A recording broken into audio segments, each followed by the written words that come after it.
छत्रपती शिवाजी महाराजांनी दिवसाकाळ नाही. दुर्दैवानं वस्तुस्थिती वेगळी असताना राज्याच्या उपमुख्यमंत्र्यांनी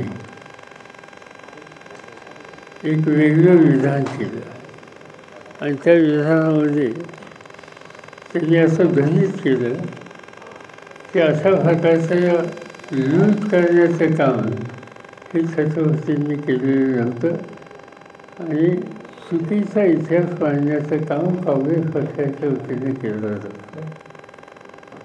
आता या संबंधीचं वास्तव चित्र मांडण्याचा अधिकार कोणाचा आहे की ज्यांचं आयुष्य इतिहास लिहिण्यामध्ये इतिहासाचं संशोधन करण्याच्यासाठी इतिहासाचा अभ्यास करण्याच्यासाठी आणि वास्तव इतिहास जनतेचं समोर मांडण्याचं काम ज्यांनी केलं अशांना हा अधिकार आहे.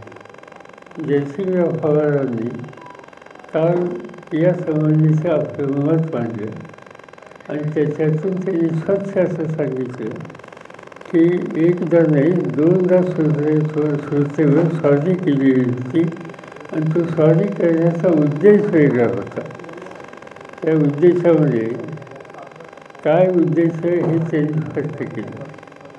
दुसरी गोष्ट माझ्या वाचण्यामध्ये आलं इंद्रजित सावंत इतिहासाच्या संबंधीचे एक अभ्यासक त्यांनी सुद्धा जयसिंगराव पवारांच्या मताला दुजोरा दिला. त्यामुळे साहजिकच अपेक्षा ही आहे की खोटा इतिहास हा जनतेच्या समोर मांडू नये, नव्या पिढीच्या समोर मांडू नये. तो चुकीचा इतिहास मांडायचा कोणी प्रयत्न केला तर समाजामध्ये गैरसमज होतात खूप वेळेला आणि त्या दृष्टीनं त्या दोन इतिहासाच्या क्षेत्रातल्या जाणकारांनी जे मत व्यक्त केलं त्याचाच आदर ठेवणं योग्य. मालवण 15 वर्ष किल्ल्यावर जो किल्ला उभारण्यात आलेला आहे त्या